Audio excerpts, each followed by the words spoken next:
ये हो मेरे जिंदगी में तुम बहार बन के, मेरे दिल में यूं ही रहना कि प्यार प्यार बन के आए हो मेरे जिंदगी में तुम बहार बन के। हेलो मेरे बाजों, तो कैसे हैं आप लोग? उम्मीद करता हूँ मस्त होंगे, स्वस्थ होंगे और अपनी पढ़ाई कर रहे होंगे। तो चलिए स्टार्ट करते हैं आज की क्लास। से स्टार्ट करने से पहले ये सॉन्ग आप लोगों को कैसा लगा है ये हमें आप लोग कमेंट बॉक्स में ज़रूर बताएं। तो आज हम लोग फिर से लेकर आए हैं क्लास 10th का जीव विज्ञान में चैप्टर नंबर 5 और चैप्टर का नाम है जय पराक्रम। उसमें फिर से एक बार एक क्वेश्चन लेकर आए हैं। ये क्वेश्चन कह रहा है कि पचे हुए भोजन के अवशोषण करने के लिए क्षुद्रांत को कैसे अभिकल्पित किया जाता है। यानी कि जो हम भोजन करते हैं वो भोजन को जब हम लोग अवशोषण करते हैं, अवशोषण करने के लिए जो क्षुद्रांत का मतलब क्या होता है, छोटी आंत को कैसे अभिकल्पित का मतलब होता है कि छोटी आंत को कैसे रूपांतरण होना पड़ता है। अभिकल्पित का मतलब रूपांतरण या परिवर्तन होता है, यानी कि मॉडिफिकेशन होता है। समझ गए?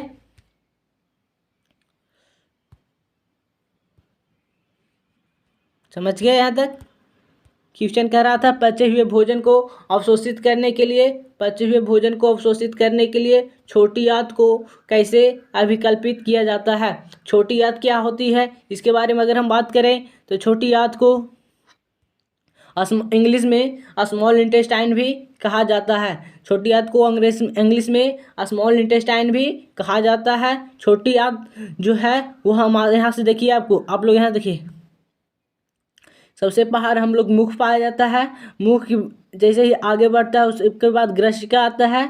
ग्रशिका के बाद ये हमारा अमाशय, तो अमाशय और यहाँ पर ये छोटी आंत हो गई। यहाँ पर ये देख सकते हैं जो छोटी, ये सभी क्या छोटी आंत है, ये छोटी आंत। और ये जो मोटा ये दिखाई रहा है साइड में, ये क्या है, बड़ी आंत। तो जो छोटी आंत होती है वह अमाशय और बड़ी आंत के बीच पाया जाता है। समझ गए? तो अगर कोई पूछ दे कि भोजन का संपूर्ण पाचन कहाँ होता है, तो भोजन का संपूर्ण पाचन छोटी आंत में होता है। अगर वहीं पर हम बात करें छोटी आंत में भोजन का छोटी आंत में ही क्या होता है, भोजन का अवशोषण होता है। समझ गए?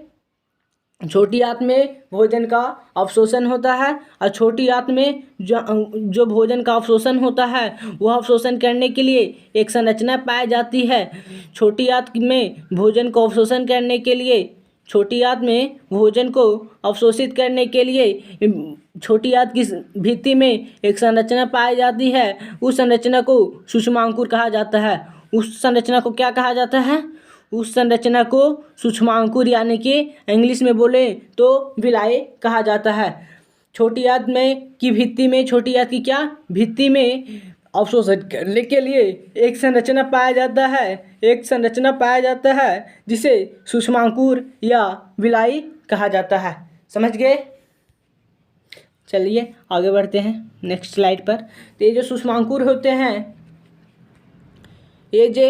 सूक्ष्मांकुर क्या है? यह एक प्रकार की संरचना है जो कहाँ पाया जाता है, वह छोटी आंत की कहाँ पाया जाता है, छोटी आंत की भित्ति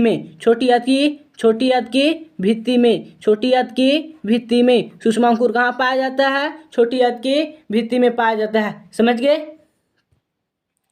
तो जो ये सूक्ष्मांकुर थे ये छोटी आंत की जो भित्ति में पाई जा रही है, यह जो संरचना है ब्रश की तरह की। इस ब्रश अगर हम लोग मुंह साफ करते हैं, यानी जब हम लोग मुंह धोते हैं तो जो हमारा ब्रश की आकार की उस तरह की संरचना होती है, जिसमें देखिए छोटे छोटे से तंतु निकले हुए हैं। इसी में भोजन के कण फंसते हैं और यही छोटे छोटे अगर हम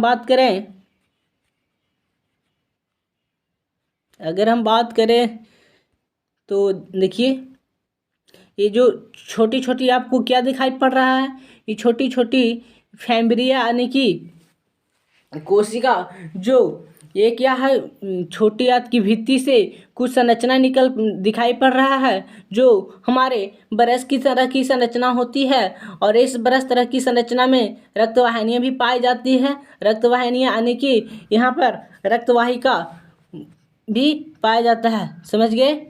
और ये रक्तवाहिकाओं में ये रक्तवाहिनियों में क्या बहता है, उसमें आरबीसी क्या है, यह एक प्रकार की रक्त है। आरबीसी का पूरा नाम red blood cell, red blood cell बोलते हैं, या कहीं कहीं इसको कार्पोसेल भी बोला जाता है। अगर हम वहीं पर डब्ल्यूबीसी की बात करें, डब्ल्यूबीसी का पूरा नाम होता है white blood and cells, white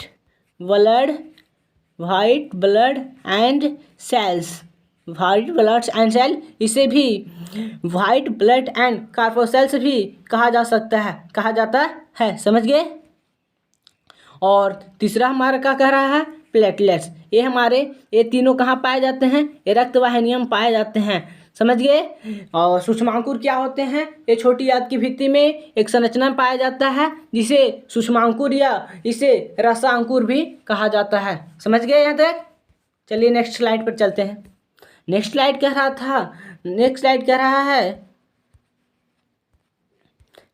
रहा है ये रक्तवाहिनियों में बहुत सारे, ये जो रक्तवाहिनियाँ भी आरबीसी, डब्ल्यूबीसी, प्लेटलेट्स जो थे उसमें बहुत सारे पोषक तत्व पाए जा रहे हैं। उस पोषक तत्व में पोषक तत्व क्या होते हैं, तो पोषक तत्व की अगर हम बात करें तो पोषक तत्व कार्बोहाइड्रेट हो सकता है, प्रोटीन हो सकता है, वसा हो सकता है। वो पोषक तत्व क्या हो सकते हैं, कार्बोहाइड्रेट हो सकते हैं, प्रोटीन हो सकते हैं और वसा हो सकते हैं। ये कार्बोहाइड्रेट, प्रोटीन और वसा ये हमें क्या देते हैं, हमें क्या सहायता करते हैं, ये पोषक तत्व से हमें क्या फायदा मिलता है। ये जो पोषक तत्व होते हैं, ये पोषक तत्व से हमें ऊर्जा प्राप्त होता है, और ये ऊर्जा जो है, इस ऊर्जा का उपयोग हम लोग इस ऊर्जा से हम लोगों को एनर्जी यानी कि ताकत मिलती है। जैसे कि जो हमारे शरीर में कोशिका होती है वह वृद्धि करता है, और कोशिका फिर ऊतक, कोशिका से मिलकर ऊतक का निर्माण होता है, और ऊतक आगे चलकर अंग का निर्माण करते हैं। अगर कोई कोशिका मृत हो जाती है तो उस कोशिका के स्थान पर नई कोशिकाओं का निर्माण हो जाता है। जैसे कि अगर हम बात करें, ये हमारा छोटा